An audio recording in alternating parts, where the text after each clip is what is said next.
പിതാവിൻ്റെയും പുത്രൻ്റെയും പരിശുദ്ധാത്മാവിൻ്റെയും നാമത്തിൽ ആമേൻ. എൻ്റെ പ്രിയരെ, നമുക്ക് പ്രാർത്ഥനയിലേക്ക് വരാം. എല്ലാവരും ദൈവം അനുഗ്രഹിക്കട്ടെ. നല്ലൊരു ദിവസമാണ്. പ്രത്യക്ഷീണ പ്രാർത്ഥന. അമ്മേ പരിശുദ്ധമ്മേ, അമ്മേ പരിശുദ്ധമേ, ദൈവമാതാവേ, അന്ന് അങ്ങ് കൃപാസനത്തിൽ പ്രത്യക്ഷപ്പെട്ട് വരാൻ പോകുന്ന മഹാദുരന്തത്തിൽ നിന്ന് രക്ഷപ്പെടാനും എല്ലാവർക്കും വേണ്ടി പ്രാർത്ഥിക്കുവാനും ആവശ്യപ്പെട്ടിട്ട് 20 വർഷം കഴിഞ്ഞ ഈ വേളയിൽ കൃപാസനത്തിലൂടെ ഞങ്ങൾക്കും ഈ ദേശത്തിനും അമ്മ മാധ്യസ്ഥേടി തന്ന എല്ലാ അനുഗ്രഹങ്ങൾക്കും കൃപകൾക്കും ഞങ്ങളിപ്പോൾ ഹൃദയം നിറഞ്ഞ നന്ദി പറയുന്നു. അമ്മേ പരിശുദ്ധമേ, ജപമാല മാതാവേ, സകല കൃപാസനം പ്രാർത്ഥനയോടും ചേർത്ത് ഞങ്ങളിപ്പോൾ പ്രാർത്ഥിക്കുന്ന ഈ കുടുംബത്തിന്റെ പ്രത്യേക നിയോഗം. ഇന്നത്തെ ആവശ്യപര മക്കളെ,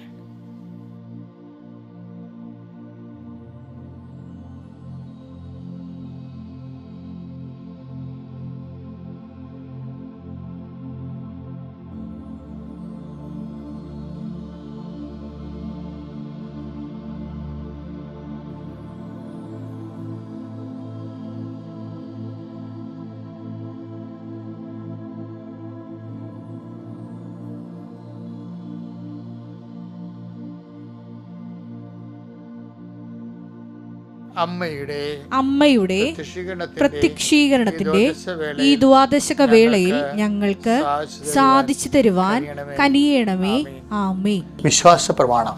സർവശക്തനായ പിതാവും ആകാശത്തിന്റെയും ഭൂമിയുടെയും സൃഷ്ടാവുമായ ദൈവത്തിൽ ഞാൻ വിശ്വസിക്കുന്നു.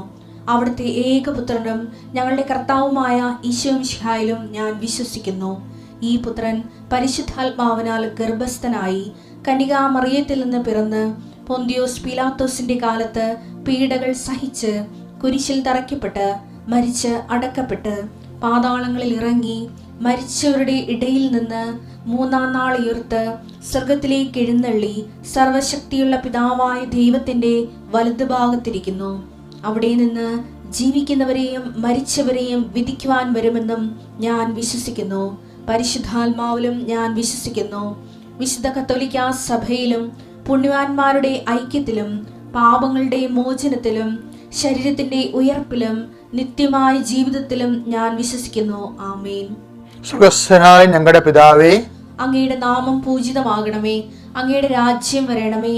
അങ്ങയുടെ തിരുമനസ് സ്വർഗത്തിലെ പോലെ ഭൂമിയിലും ആകണമേ. അന്നു വേണ്ടുന്ന ആഹാരം ഇന്ന് ഞങ്ങൾക്ക് തരണമേ. ഞങ്ങളോട് തെറ്റ് ചെയ്യുന്നവരോട് ഞങ്ങൾ ക്ഷമിക്കുന്നത് പോലെ ഞങ്ങളുടെ തെറ്റുകൾ ഞങ്ങളോടും ക്ഷമിക്കണമേ. ഞങ്ങളെ പ്രലോഭനത്തിൽ ഉൾപ്പെടുത്തരുതേ, തിന്മയിൽ ഞങ്ങൾ രക്ഷിക്കണമേ. ആമേൻ. നന്മ നിറഞ്ഞ മറിയമേ, സ്വസ്തി. കർത്താവ് അങ്ങയുടെ കൂടെ സ്ത്രീകളിൽ അങ്ങ് അനുഗ്രഹിക്കപ്പെട്ടവളാകുന്നു. അങ്ങയുടെ ഉദരത്തിൻ ഫലമായി ഈശോ അനുഗ്രഹിക്കപ്പെട്ടവനാകുന്നു. പരിശുദ്ധ മറിയമേ, തമ്പുരാന്റെ അമ്മേ, പാപികളായ ഞങ്ങൾക്ക് വേണ്ടി ഇപ്പോഴും ഞങ്ങളുടെ മരണസമയത്തും തമ്പുരാനോട് അപേക്ഷിക്കണമേ. ആമേൻ. കർത്താവേ, നിന്റെ ഉന്നതമായ നാമത്തിന് സ്വസ്ഥം ചെയ്യണം. കർത്താവേ, അങ്ങയുടെ വിശുദ്ധ പൗരോഹിത്യത്തെ ഈ പ്രഭാതത്തിൽ തന്നെ മഹത്വപ്പെടുത്തണമേ. കർത്താവ്, സഭയിലുള്ള സാന്നിധ്യം പ്രകടമാക്കണമേ. 39 വർഷം ഞാൻ അർപ്പിച്ച കൃപാനയുടെ യുഗതിയാണ്. കൃപാസ്ഥാനത്താറെ ജീവനോടെ പ്രത്യക്ഷപ്പെട്ട പരിശുദ്ധ അമ്മയുടെ മാധ്യസ്ഥത്തിൽ കൃപാസ്ഥാനത്താറിൽ നടന്ന 10,000-കണക്കിന് ആരാധനയുടെ ശക്തിയാൽ അങ്ങയുടെ മക്കൾ ഈ നിമിഷം ആർക്ക് വേണ്ടിയാണ് ഞാൻ പ്രാർത്ഥിക്കുന്നത്? ഈ ധ്യാനം കേൾക്കുന്ന എല്ലാ മക്കളുടെ മേലും ദൈവത്തിൻ്റെ കൃപ വലിയ പ്രസരിപ്പോടുകൂടി കർത്താവ് നിറയട്ടെ എന്ന് പ്രാർത്ഥിക്കുന്നു. കർത്താവ്, ഇന്നത്തെ യാത്രകളെ സംബന്ധിച്ച് പ്രാർത്ഥിക്കുന്നു. ഇന്നത്തെ അങ്ങയുടെ മക്കളുടെ സംസാരങ്ങളെ സംബന്ധിച്ച് പ്രാർത്ഥിക്കുന്നു. ചർച്ചകളെ സംബന്ധിച്ച് പ്രാർത്ഥിക്കുന്നു. അടുക്കളമുള്ള അരങ്ങ് വരെ ഉണ്ടാകുന്ന ഓരോ വിഷയങ്ങളെയും സംബന്ധിച്ച് പ്രാർത്ഥിക്കുന്നു. കർത്താവെ, നിൻ്റെ അരൂപിയുടെ നിൻ്റെ വലതുകരത്തിൻ്റെ സംരക്ഷണം അങ്ങയുടെ മക്കൾക്ക് നൽകണമെന്ന് പ്രാർത്ഥിക്കുന്നു. എൻ്റെ കർത്താവിൻ്റെ ഉന്നതമായ നാമത്തിൽ നീ ആശ്രയിക്കപ്പെടട്ടെ. നിൻ്റെ സംസാരം ആശ്രയിക്കപ്പെടട്ടെ. ഇന്നത്തെ മുഴുവൻ നിൻ്റെ സംസാരങ്ങളും നടപ്പുകളും യാത്രകളും നീ ഉപയോഗിക്കുന്ന വാഹനങ്ങളും കർത്താവിൻ്റെ നാമത്തിൽ ആശ്രയിക്കപ്പെടട്ടെ. നിൻ്റെ ഇടപാടുകൾ, കൊടുക്കവാങ്ങലുകൾ, ഇടപഴകലുകളെല്ലാം കർത്താവിൻ്റെ നാമത്തിൽ ആശ്രയിക്കപ്പെടട്ടെ. നിനക്ക്, നിൻ്റെ ബുദ്ധിക്കോ നിൻ്റെ ശക്തിക്കോ നിൻ്റെ ചിന്തയ്ക്കോ നിൻ്റെ സങ്കല്പങ്ങൾക്കോ അതീതമായിട്ടുള്ള അവിസ്മരണീയവും അതുപോലെ തന്നെ അവിചാരിതവുമായിട്ടുള്ള എല്ലാ ഭാരങ്ങളെയും യേശുക്രിസ്തു നാമത്തിൽ ഞാൻ ബന്ധിക്കുന്നു. കർത്താവെ, ഞങ്ങളുടെ ഹൃദയത്തിലും ഞങ്ങളുടെ ജീവിതത്തിലും കർത്താവെ ഇന്ന് സംഭവിക്കേണ്ട മുഴുവൻ കാരണങ്ങളും നീ ആശീർവദിക്കണം. മുഴുവൻ കാര്യങ്ങളും നീ ആശീർവദിക്കണം. ചതികൾ, മറ്റുള്ളവർ ഞങ്ങളെ ചതിയിൽപ്പെടുത്തുന്നവർ, കെണിയിൽപ്പെടുത്തുന്നവർ, അല്ലെങ്കിൽ പ്രലോഭിപ്പിക്കുന്നവർ, ഞങ്ങളെ അകപ്പെടുത്തുന്ന എല്ലാ തിന്മയുടെ ശക്തികളും ഇന്നത്തെ ദിവസം യേശുവിൻ്റെ നാമത്തിൽ ബന്ധിക്കപ്പെടട്ടെ. യേശുവിൻ്റെ നാമത്തിൽ ബന്ധിക്കപ്പെടട്ടെ. കർത്താവിൻ്റെ കരുണച്ചൊരിയുടെ കർത്താവെ, ഞങ്ങളുടെ ചിന്തകൾ, ബുദ്ധിയിൽ ആലോചനകൾ, തീരുമാനങ്ങൾ എല്ലാം പരിശുദ്ധാത്മ നയിക്കപ്പെടട്ടെ. ഞങ്ങളുടെ കഴിവ് കൊണ്ടോ കഴിവുകേട് കൊണ്ടോ അതുപോലെ തന്നെ ഞങ്ങളുടെ വേണ്ടത്ര അറിവില്ലായ്മ കൊണ്ടോ വരാൻ സാധ്യതയുള്ള മുഴുവൻ തെറ്റായ തീരുമാനങ്ങൾ കർത്താവ് പൂർണ്ണമായിട്ട് ഏറ്റെടുക്കുകയും അതിനെ നേർവഴിയിലൂടെ നയിക്കുകയും ഞങ്ങൾക്ക് സംഭവിക്കാൻ പോകുന്ന അബദ്ധങ്ങൾ യേശു ക്രിസ്തുവിൽ ബന്ധിക്കപ്പെടട്ടെ എന്ന് പ്രാർത്ഥിക്കുന്നു. എൻ്റെ കർത്താവിൻ്റെ ഉന്നതമായ നാമത്തിൽ പരിശുദ്ധമ്മയുടെ മധ്യസ്ഥത്തിൽ എല്ലാ വിശുദ്ധന്മാരെയും മാരഹന്മാരെയും തിരുക്കുടുംബത്തിലെ ഔസേപ്പിതാനെ സാക്ഷി നിർത്തിക്കൊണ്ട് യേശുവിൻ്റെ നാമത്തിൽ പ്രാർത്ഥിക്കുന്നു. ഹൃദയം തകർന്നവരെ, മനസ്സ് ഇടിഞ്ഞവർ, ശരീരം തളർന്നവർ, രോഗത്തെ പീഡയാൽ വലയുന്നവർ എല്ലാവരും യേശുക്രിസ്തു നാമത്തിൽ ഈ നിമിഷം അനുഗ്രഹിക്കപ്പെടട്ടെ. നിങ്ങളുടെ ബുദ്ധി, നിങ്ങളുടെ ശക്തി, നിങ്ങളുടെ ചിന്ത, നിങ്ങളുടെ യാത്ര, നിങ്ങളുടെ അഭിവാദനങ്ങൾ, നിങ്ങളുടെ ചർച്ചകൾ, നിങ്ങളുടെ സമ്മേളനങ്ങൾ, നിങ്ങളുടെ എഴുത്തുകുത്തുകൾ, നിങ്ങളുടെ ഒപ്പിടലുകൾ എല്ലാം ക്രയവിക്രയങ്ങൾ, കൈമാറ്റങ്ങൾ എല്ലാം കർത്താവിൻ്റെ കരങ്ങൾ കേൾപ്പിച്ചുകൊണ്ട് പിതാവിൻ്റെയും പുത്രൻ്റെയും പരിശുദ്ധ നാമത്തിൽ ഇന്നത്തെ ദിവസത്തിൽ മക്കളെ ഈശോ നാമത്തെ ആശീർവദിക്കുന്നു.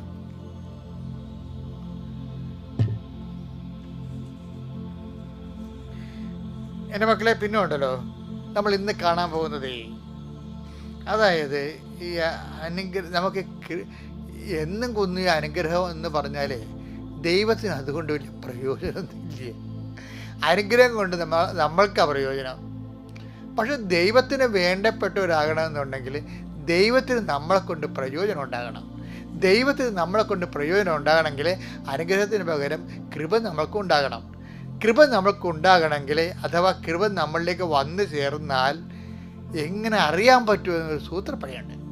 ഒരു വ്യക്തിയിൽ കൃപ നിറഞ്ഞാൽ അതെങ്ങനെ കൃപ നിറഞ്ഞ വ്യക്തിയാണെന്ന് അറിയാൻ എന്താണ് സൂത്രപ്പണി? നമ്മളെ കൃപയുണ്ടെന്ന് പറഞ്ഞ പല വ്യക്തികൾക്കും കൃപയില്ല.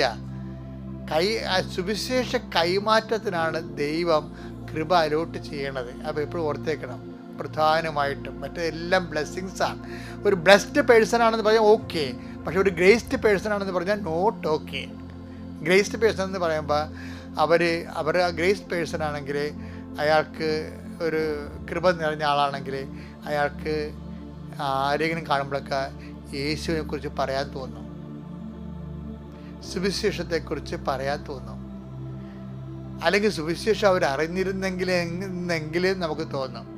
കാര്യം കൃപയ്ക്ക് ഇവിടെ വെച്ചാണ് ഞങ്ങൾക്ക് ഇന്ന കാര്യത്തിനുള്ള കൃപ കിട്ടിയെന്നാണ് പറയണത്, അല്ലാതെ അനുഗ്രഹം കിട്ടിയെന്നല്ല പറയണത്.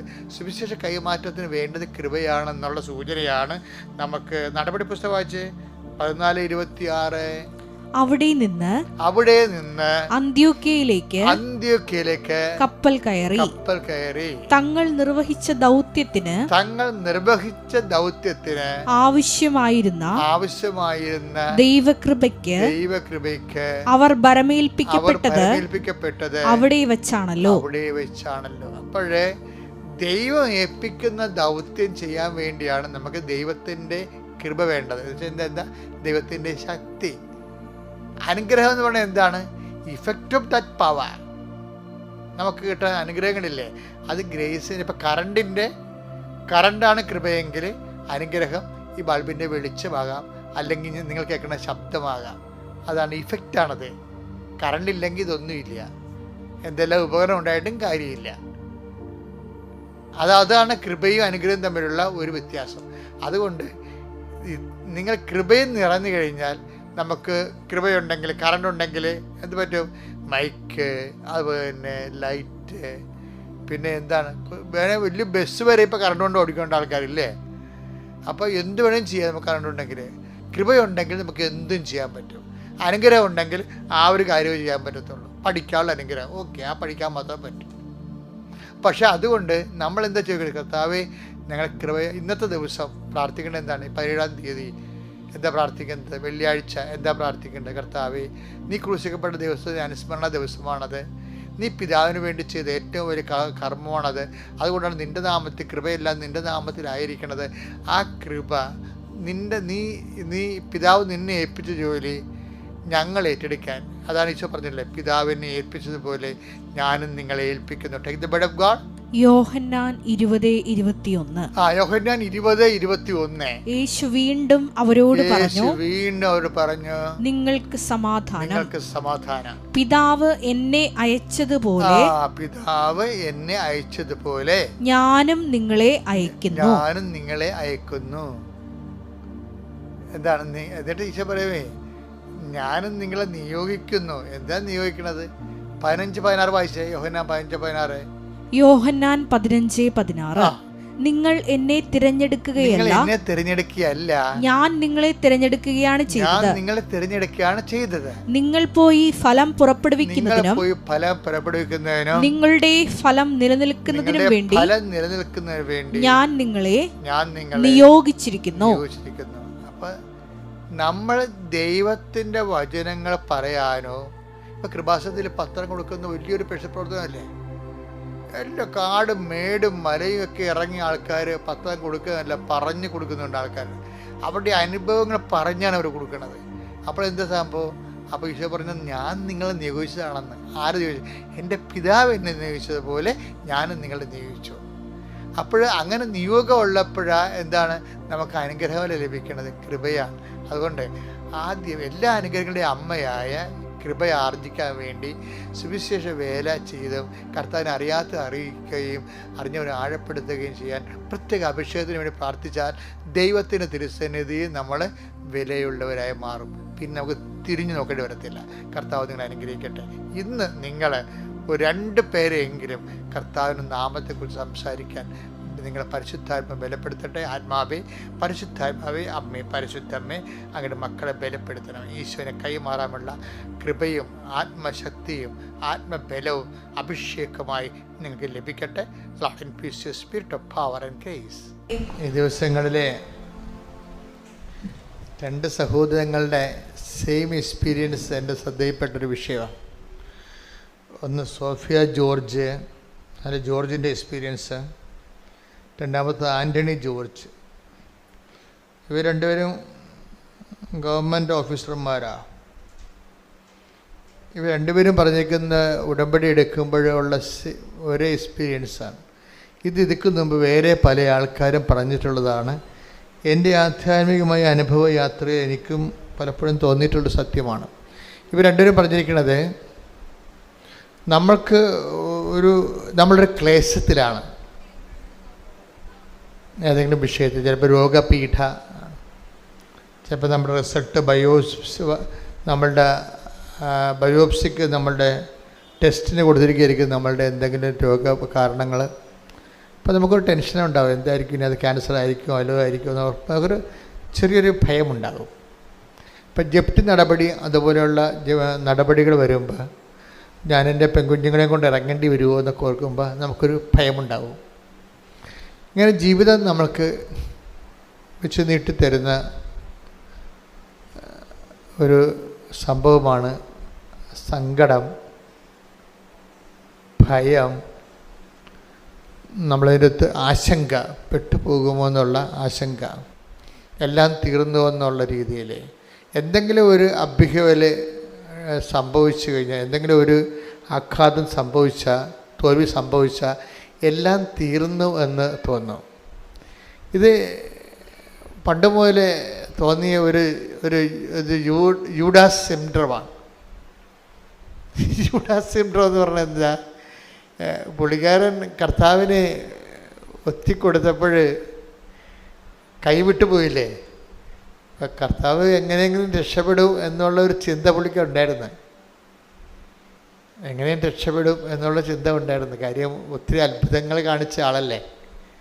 പക്ഷെ യൂദാസ് കർത്താവ് പറയണമെന്ന് ശ്രദ്ധിക്കത്തില്ലായിരുന്നു. യൂദാസിനോട് ഈശോ എന്താ പറഞ്ഞത്?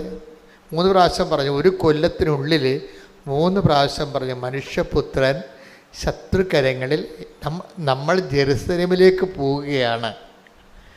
അതിൽ 1 കൊല്ലം മുമ്പ് തുടങ്ങിയതാണ് പാഷൻ പ്രെഡിക്ഷൻസ് എന്ന് പറയും. പീഡാനുഭവത്തിൻ്റെ പ്രവചനങ്ങൾ അപ്പോസ്തലന്മാരെ പതുക്കെ പതുക്കെ പഠിപ്പിച്ച് ആ യാഥാർത്ഥ്യം അണ്ടർസ്റ്റാൻഡ് ചെയ്യാൻ വേണ്ടി ഈശോ ഒരുക്കുകയാണ്. അത് ശരിക്കും പറഞ്ഞാൽ അവരുടെ ഒരു ഇമോഷണൽ സെറ്റപ്പ്, ഇമോഷണലി ഈ പാഷനോട് ഫ്രണ്ട്ലി ആയിരിക്കണം എന്നാണ് ഈശോ പറയണത്. തിയോളജിക്കലായിട്ട് വേറെ ഒത്തിരിയൊക്കെ വ്യാഖ്യാനമൊക്കെ പറയുന്നുണ്ടെങ്കിലും അതൊരു ഇമോഷണലി ആയിട്ട് അവരെ ഫ്രണ്ട്ലി ആക്കി എടുക്കുകയാണ്. കുരിശ് മരണം ഉൾക്കൊള്ളാൻ പറ്റാത്ത സാധനമാണ്. അതുകൊണ്ട് ഈശോ 1 കൊല്ലം മുമ്പ് തന്നെ അതിന് സ്റ്റഡി ക്ലാസ് കൊടുക്കുമായിരുന്നു. എന്താണ്? നമ്മൾ ജെറുസലേമിലേക്ക് പോവുകയാണ്, അവിടെ വെച്ച് ചില കാര്യങ്ങളൊക്കെ സംഭവിക്കും, നിങ്ങൾ ജീവിതത്തിൽ ഒരിക്കലും കേൾക്കാത്ത കാര്യങ്ങൾ കേൾക്കും. അപ്പോൾ അതൊക്കെ പറയുമ്പോൾ പതുക്കെ പതുക്കെ അപ്പോസ്തലന്മാരെ ആ വിഷയത്തോട് വളരെ ഒരു വലിയ പൊട്ടിത്തെറി ഒഴിവാക്കാൻ വേണ്ടി ചെയ്യണ കാര്യങ്ങളാണ്. മനുഷ്യപുത്രൻ ശത്രുകരങ്ങളിൽ ഏൽപ്പിക്കപ്പെടും, അവർ അവനെ പീഡിപ്പിക്കും, അവരവനെ കുരിശിൽ കൊല്ലും. അത്രയും പറയുമ്പോൾ ബാക്കിയോ ഇവർ ശ്രദ്ധിക്കത്തില്ല. യഥാർത്ഥ കാര്യം പിന്നീട് പറയുന്നുണ്ട് ഈശോ ഏറ്റവും അവസാനം. ഈ ദൈവവചനത്തിൻ്റെ ഒരു പ്രോബ്ലം എന്ന് പറയണത് ഇത് അവസാനം വരെ കേട്ടിരിക്കണം. ഇടയ്ക്ക് വെച്ച് വല്ലതും കേട്ടിട്ട് ചാടി ആത്മഹത്യ ചെയ്യരുത്. എന്താണ് കാര്യം? ഇടയ്ക്ക് വെച്ച് വല്ലതും കേട്ട് ചാടി ആത്മഹത്യ ചെയ്താണ് യൂദാസ് സിൻഡ്രോം എന്ന് പറയണത്. അയാൾ ഈ അവസാനം പറഞ്ഞ് കേട്ടിട്ടില്ല. മനുഷ്യപുത്രനെ ശത്രുക്കരങ്ങൾ ഏൽപ്പിക്കപ്പെടും, അവർ എന്നെ പീഡിപ്പിക്കും, അവനെ കുരിശിൽ കൊല്ലുമെന്ന് പറഞ്ഞാൽ ഈശോ അവസാനം പറഞ്ഞു എന്താണ്? എങ്കിലും അവൻ 3-ാം ദിവസം ഉയർത്തെഴുന്നേൽക്കും. അതാണ് യൂദാസ് കേൾക്കാതെ പോയ സുവിശേഷം. ഞാൻ എപ്പോഴും അതിനങ്ങനെ വിളിക്കാനാണ് ആഗ്രഹിക്കുന്നത്. യൂദാസ് കേൾക്കാതെ പോയ സുവിശേഷം. 3-ാം ദിവസം ഉയർത്തെഴുന്നേൽക്കും. പത്രോസ് കേട്ടു, പക്ഷേ എങ്കിലും കർത്താവ് പീഡിപ്പിക്കപ്പെടുന്നതിനെക്കുറിച്ച് ഇമോഷണലി അത് ഉൾക്കൊള്ളാൻ ഭയങ്കര പാടായിരുന്നു. പുള്ളിക്കാരന് കർത്താവിനോട് പണ്ടാര സ്നേഹമായിരുന്നു, വല്ലാത്ത സ്നേഹമായിരുന്നു. അതുകൊണ്ട് തന്നെ ഈശോയുടെ ഒരു രീതി അനുസരിച്ച് ഈശോ പറയവേ, എന്നെ സ്നേഹിക്കുന്നവനെ ഞാൻ എന്നെ തന്നെ വെളിപ്പെടുത്തുമെന്ന്. ഇപ്പോൾ ഈ അതായത് ഈ വിഷയം എപ്പോഴും നമ്മൾ ദൈവമായിട്ടുള്ള യാത്രയിൽ നമ്മൾ തുടങ്ങേണ്ടതും തുടരേണ്ടതുമായിട്ടുള്ള കാര്യം ദൈവസ്നേഹമാണ്. അതിപ്പോൾ ഇപ്പം നമുക്ക് പനി വരാം, രോഗം വരാം, ചിലപ്പോൾ ഗുരുതരമായ രോഗം വരാം. ഇതൊക്കെ നമ്മൾ ദൈവത്തിൻ്റെ ശക്തി കൂടുതൽ അറിയാനും ദൈവത്തിൻ്റെ സ്നേഹം കൂടുതൽ അറിയാനും വേണ്ടിയുള്ള ദൈവത്തിൻ്റെ ഒരു പരിപാലനയാണ്. പക്ഷെ നമുക്ക് ധൃതിയായത് കൊണ്ട്, നമുക്ക് അത്രയും കഴിവില്ലാത്തത് കൊണ്ട് നമ്മളുടനെ ചാടി എന്തെങ്കിലുമൊക്കെ പ്രവർത്തിച്ച് കളയും. ആത്മഹത്യ ചെയ്തില്ലെങ്കിൽ പോലും ചെറിയ ആൾക്കാരെ പ്രാർത്ഥിക്കാണ്ടിരിക്കും, ഇല്ലേ? ആത്മഹത്യ ചെയ്തില്ല, പക്ഷേ എന്തെങ്കിലും സംഭവിച്ചാൽ നമ്മളെന്ത് ചെയ്യും? ആധ്യാത്മികമായിട്ട് ആത്മഹത്യ ചെയ്യും. ശാരീരികമായിട്ട് കെട്ടിത്തൂങ്ങി യൂദാസിനെ പോലെ ചാകത്തില്ലെങ്കിലും നമ്മളും ചാകും.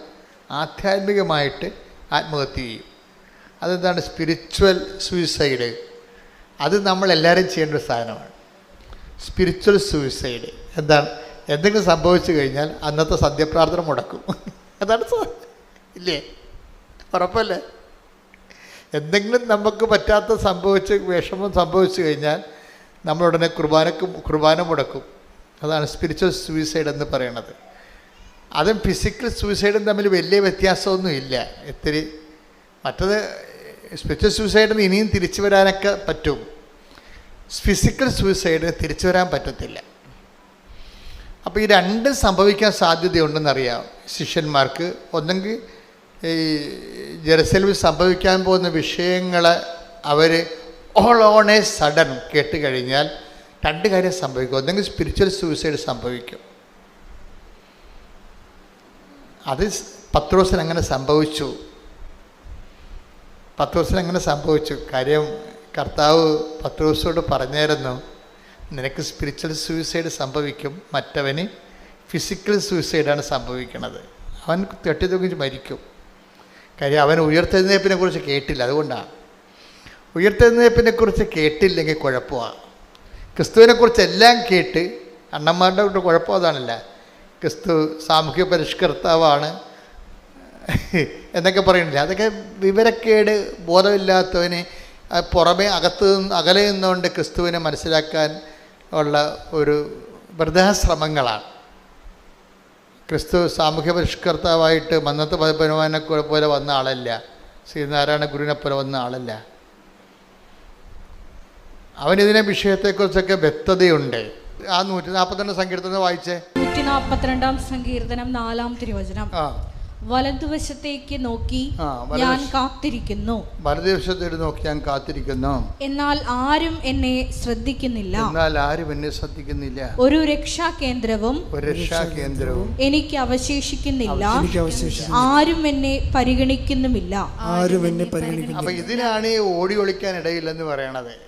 ഇട ഉണ്ടെങ്കിൽ ഓടി ഒളിക്കുക എന്നുള്ള തെറ്റിദ്ധാരണ എൻ്റെ അടുത്ത് വരും. അങ്ങനെയല്ല, ഈശോ വ്യക്തമായ രീതിയിൽ പറഞ്ഞിട്ടുണ്ട്. എന്തിനാണ്? ഈ നിമിഷത്തിന് വേണ്ടിയാണ് ഞാൻ ഇതിലേക്ക് വന്നത്. 12:27 വായിച്ചു. യോഹന്നാൻ 12:27 വായിച്ച്.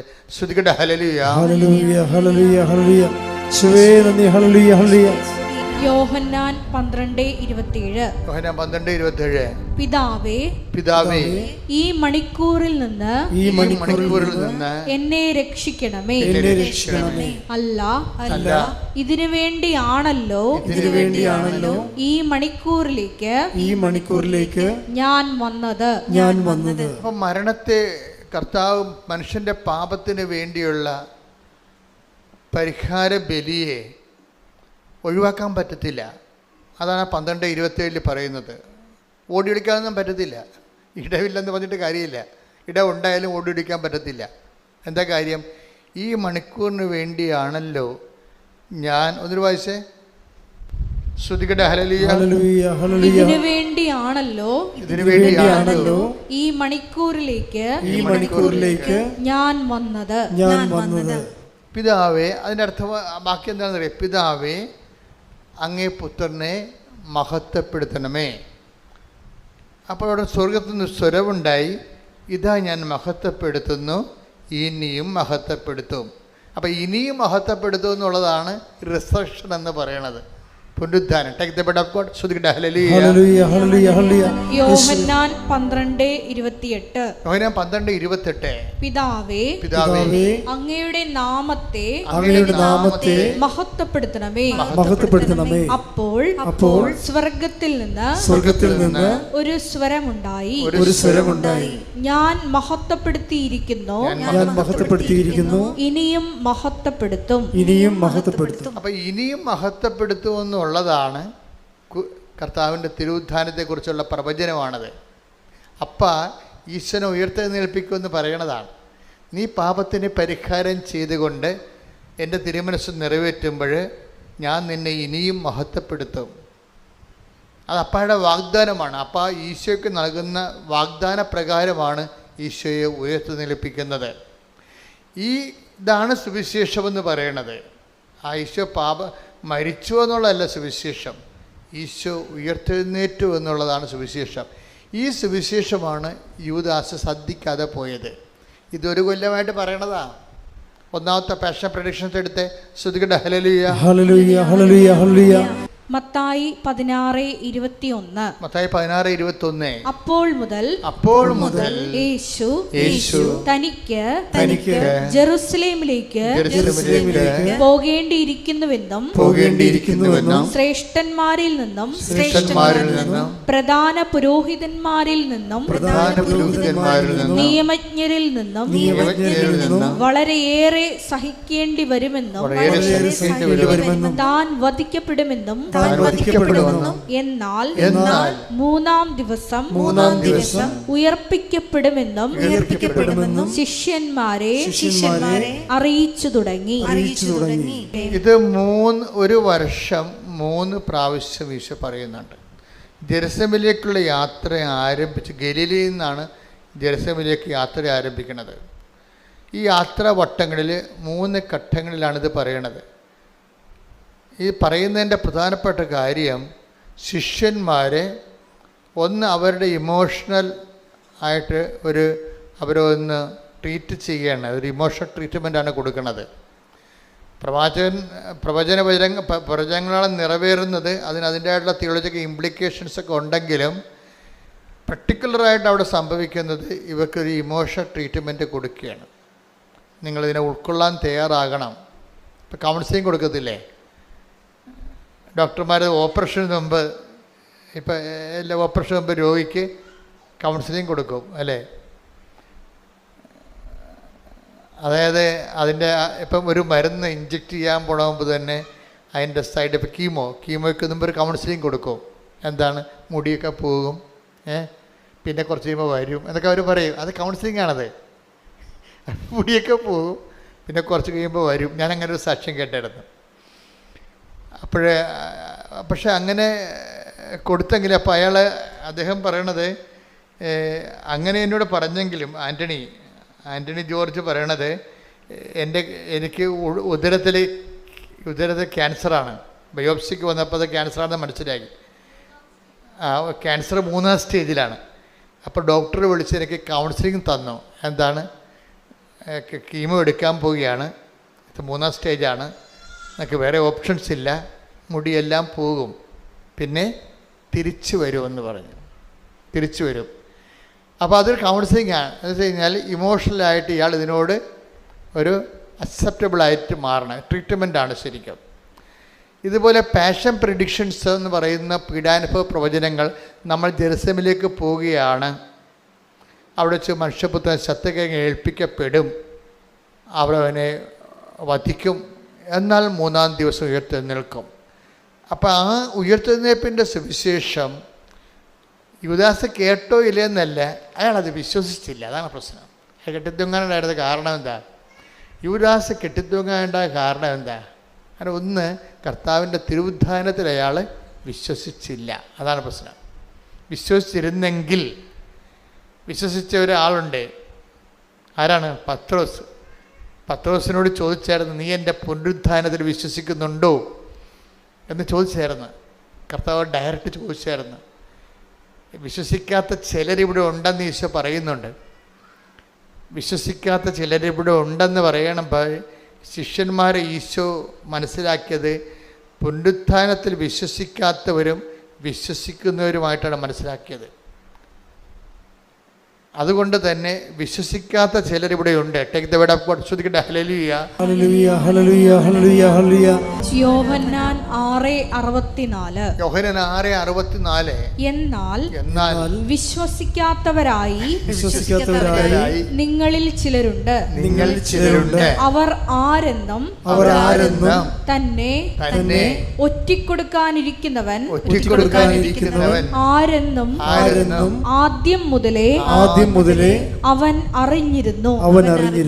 അപ്പം ആദ്യം മുതലേ തന്നെ ഈശോയ്ക്ക് അറിയാവുന്നതുകൊണ്ടാണ് ആദ്യം മുതലേ പീഡാനുഭവ പ്രവചനങ്ങൾ കൊടുക്കുന്നത്. പീഡാനുഭവ പ്രവചനങ്ങളുടെ ഉദ്ദേശം എന്താണ്? പുനരുത്ഥാനത്തെക്കുറിച്ച്, പീഡാനുഭവത്തെക്കുറിച്ച്. നമ്മൾ ഈ പീഡാനുഭവ പ്രവചനം എന്നാണ് ഇതിനെ വിളിക്കുന്നത്. ശരിക്കും പറഞ്ഞാൽ അതൊരു നോൺസെൻസ് വിളിയാണ്. കാര്യം തിരുവുദ്ധാന പ്രവചനമാണത്. തിരുവുദ്ധാന പ്രവചനമാണ്. മനുഷ്യപുത്രൻ ശത്രു, അതിൻ്റെ മെയിൻ പോയിൻ്റ്, കോർ പോയിൻ്റ് എന്താണ്? ആ 3ാം ദിവസം ഉയർത്തെഴുന്നേൽക്കുമെന്നുള്ളതാണ് കോർ പോയിൻ്റ് അതിൻ്റെ. പക്ഷേ അതിന് അല്ല നമ്മളപ്പോൾ എഴുതി വെച്ചിരിക്കണ പോലും പീഡാനുഭവ പ്രവചനം എന്ന് എഴുതി വെച്ചിരിക്കുന്നത്. പക്ഷേ അതിനല്ല, അങ്ങനെയല്ല, അതിനെ പോസിറ്റീവായിട്ടാണ് നമ്മൾ അപ്രോച്ച് ചെയ്യേണ്ടത്. എന്താണ്? 3ാം ദിവസം ഉയർത്തെഴുന്നേൽക്കും. പക്ഷേ അതിന് ഹൈലൈറ്റ് കിട്ടിയില്ല. എന്താ കാര്യം? അതിൽ വിശ്വസിച്ചില്ല. ആര്? യൂദാസ് വിശ്വസിച്ചില്ല. യൂദാസ് കർത്താവിൻ്റെ തിരുവുദ്ധാനത്തെ വിശ്വസിച്ചില്ല. അയാൾ കേട്ടായിരുന്നു അത്, പക്ഷെ അയാൾ വിശ്വസിച്ചില്ല. അപ്പം അതുകൊണ്ടാണ് ഈശോ ഇപ്പം പറഞ്ഞിരിക്കണത്. എന്താ പറഞ്ഞത്? വിശ്വസിക്കാത്തവർ. ഒന്നൊരു വായിച്ചേ. എന്നാൽ വിശ്വസിക്കാത്തവരായി നിങ്ങളിൽ ചിലരുണ്ട്. അവർ ആരെന്നും തന്നെ ഒറ്റിക്കൊടുക്കാനിരിക്കുന്നവൻ ആരെന്നും ആദ്യം മുതലേ അവൻ അറിഞ്ഞിരുന്നു. ഇതെല്ലാം അറിഞ്ഞു തന്നെയാണ് ഇതിന് ഇയാളെ കൂടെ നിർത്തണത്. കാര്യം ഇതെല്ലാം പിതാവിൻ്റെ പദ്ധതിയുടെ ഭാഗമായിട്ടാണ് യൂദാസൊക്കെ വരണത്. ഇപ്പം നമ്മുടെ ജീവിതത്തിലൊക്കെ ഒറ്റിക്കൊടുക്കലും തള്ളിപ്പറച്ചിലൊക്കെ ഉണ്ടാവുമെങ്കിൽ ഓർക്കുക, അത് നമ്മുടെ ആധ്യാത്മിക രൂപീകരണത്തിൻ്റെ അനിവാര്യമായ ഘടകമാണത്. അല്ല, അതിൻ്റെ പേരിൽ നിങ്ങൾ ഡൈവേഴ്സ് ചെയ്തിട്ട് കാര്യമില്ല. ആധ്യാത്മിക ജീവിതത്തിന് അനിവാര്യമായ ചില ഘടകങ്ങളുണ്ടാവും. ചിലപ്പോൾ സംശയരോഗിയായ ഭർത്താവായിരിക്കും. അനിവാര്യമായ ഘടകമാണ്, ആധ്യാത്മിക ജീവിതത്തിന് അനിവാര്യമായ ഘടകമാണ്.